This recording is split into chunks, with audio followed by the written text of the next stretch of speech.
Hey trail goers, Cory Cooley here, host of the Woodford Trail. It's good to see you, so to speak. I know it's been a while since we've last spoke, but I hope everybody had a beautiful, beautiful Easter. I hope everybody's quarantining well, staying in and healthy. Really taking this time to spend some time with family, my daughter Avery. Just really trying to look at it from a glass half full, perspective. Trying to focus. Daddy's recording real quick. Sorry, guys. Daddy's recording. Can you just give me just a second? Just a second. Just trying to find new things to do around the house while we can't, be on the trail.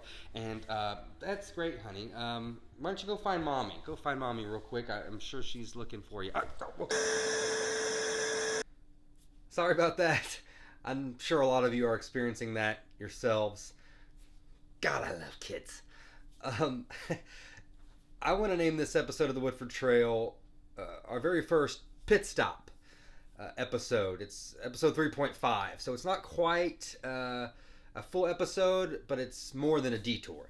So the Woodford Trail pit stop episode. I want to talk about some of my favorite moments from the past three Woodford Trails, starting with episode 1. Chef Weta Michael, co-host, was an amazing episode, and yeah, here's my favorite moment.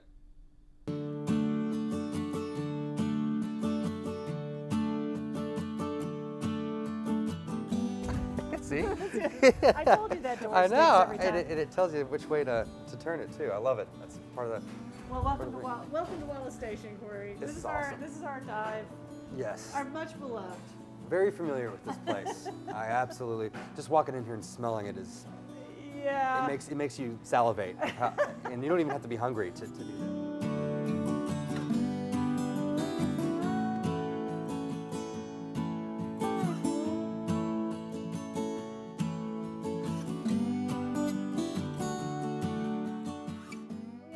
But this is one of my favorite tables because up there is that's Wallace Station, and I think he only won one race. That was his climbing race. We focus on breakfast biscuits and sandwiches. This is our sausage panini, country ham biscuit.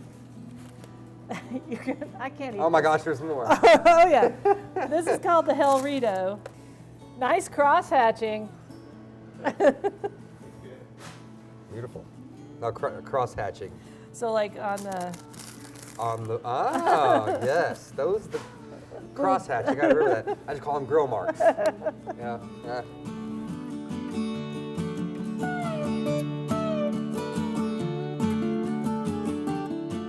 She got it, but oh yeah. Well, here that. in Woodford County, the 4-H'ers do an incredible job on their country ham project. Have you ever been to that country ham auction? Oh my God.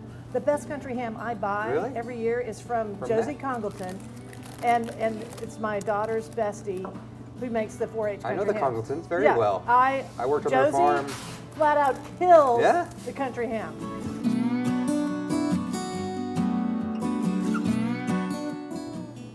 I'm stuffed. This is amazing. Thank you so much. Oh, I'm glad you liked it. It was all perfect. I am stuffed. We need to have a breakfast club. A breakfast club. That would be, yes. We would be the founding members of our breakfast club. And also the nap club afterwards. Yeah, absolutely. It was so much food, and I truly wasn't expecting her to bring out 4 or 5 different plates of food, let alone, you have that, I need to finish all this, that dad instinct kicked in, and it was like, I can't let any of this to waste, especially she was being nice enough to make it and cook it and have it for the episode.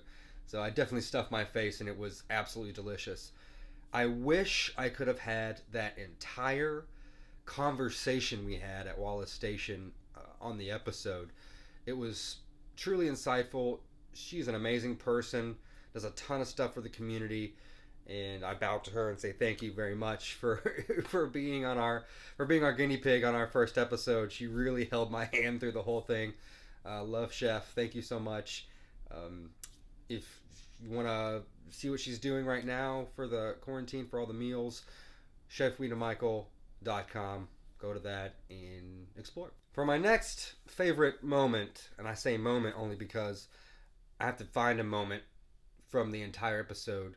I would probably, if I could choose the entire episode 2, the McCracken Mile, I would. It was such an amazing day. There were like 6 or 7 different stops that we did in one day, and everybody along that road was so gracious, and the participation was amazing. Everybody came together and really unified on the message that the McCracken Mile had, and thank Emily Downey a lot for that. She kind of brought everybody together. So for this episode, if I had to choose one moment, and it probably was my co-host Maria Bohannon's favorite moment as well. Maria Bohannon is the chairperson for Woodford County Tourism, and she was she was like the perfect host. She was down for anything. She was so natural. It just, if I could just had a camera on her the whole time, it'd have been a totally different show, but it'd have been really, really funny. It was probably, if I had to choose one moment, and it was probably hers as well, was the babies at Sun Valley Farm. That was really interesting, really cool. I don't know if I've ever touched a baby horse before, and that's sad. I'm from Kentucky, and I've never touched a baby horse. Well, you can't do that at Sun Valley Farm at certain times. So yeah, here's the Sun Valley Farm.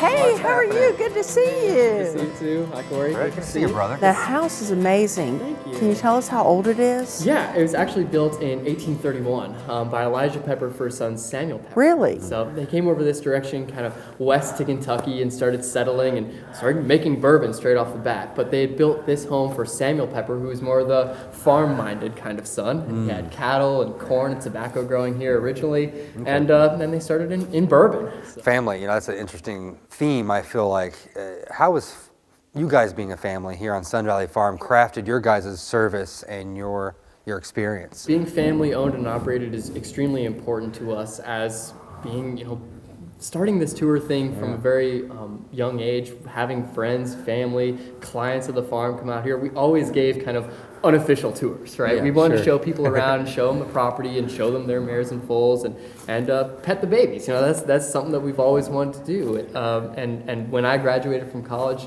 it was a very simple thing for me to transition to and begin this business in hospitality. And just so you know, they're the #1 thing to do in Woodford County on TripAdvisor. I heard this. That's Congratulations. Right. Yep. So that sounds like there's something to it, that Yes, family thing. That family thing. Speaking of which, can we see some babies? Let's get right down to it, guys. We're okay. Look at that sweet baby. I promise I won't let Maria take Yes. the baby. Taking the babies is something that I have to fight all the time. Oh my gosh, how could you not? Hello. Oh. Uh-oh. It's cold. It's cold. Hello.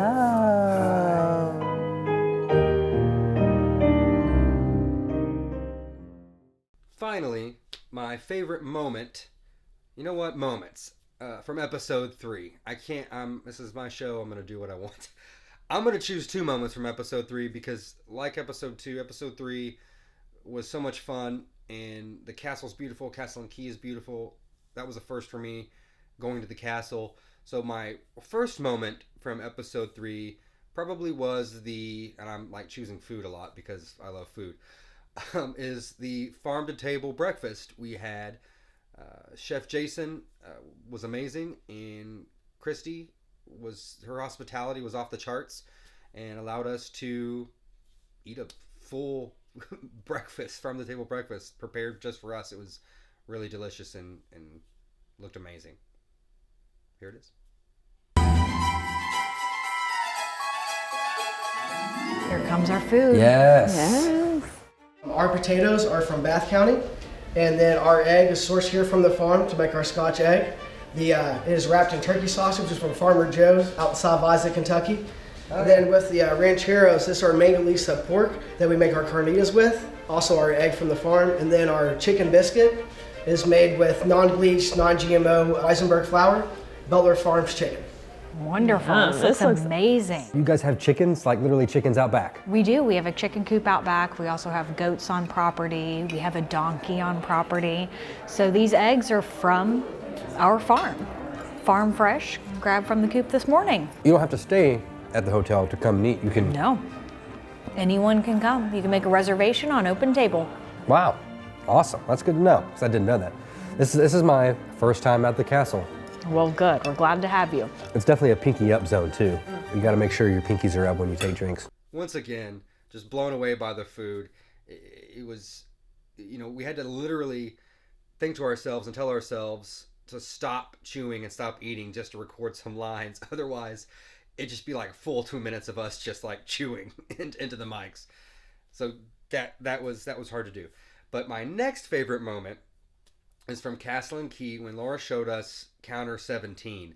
That was very interesting. I had not known about that before that time, that you could, even if you've taken the tour before, you can actually not take the tour, go to Counter 17, order some drinks, and go sit by the creek and enjoy them. They even said they have live music out there sometimes. So that's something that I know I'm looking forward to in the near future, hopefully. So here's the Counter 17 bit.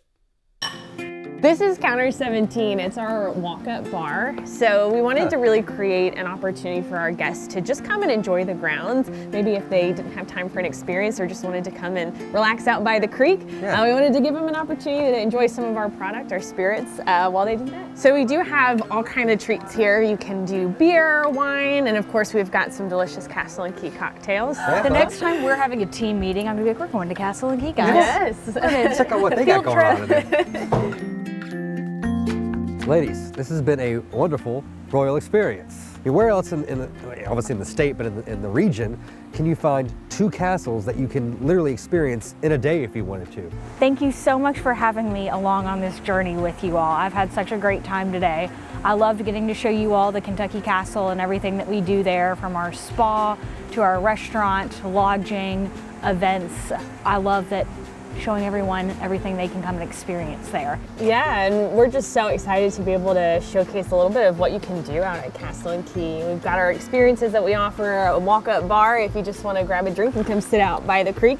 We've got our Springhouse Music Series coming up just around the corner. You can bring your family out and enjoy some live music. So just really showcasing all the different ways that you can enjoy the castles of Kentucky. It's been a really exciting day. Cheers to the royal experience. Cheers. Cheers. Thanks, guys, for watching. Truly appreciate it, watching this pit stop episode of the Woodford Trail 3.5. I want to wrap things up by saying the Woodford Trail is going nowhere. Okay, it's Woodford County is going nowhere. These destinations are still here. They'll be there after the pandemic, and I know they're going to want you to roll up your socks and hit the trail as soon as this is over to experience these destinations. I know this episode kind of it rejuvenated my excitement for when this is over to get out and do things. So guys, once again, thanks for watching, and we'll see you on the trail.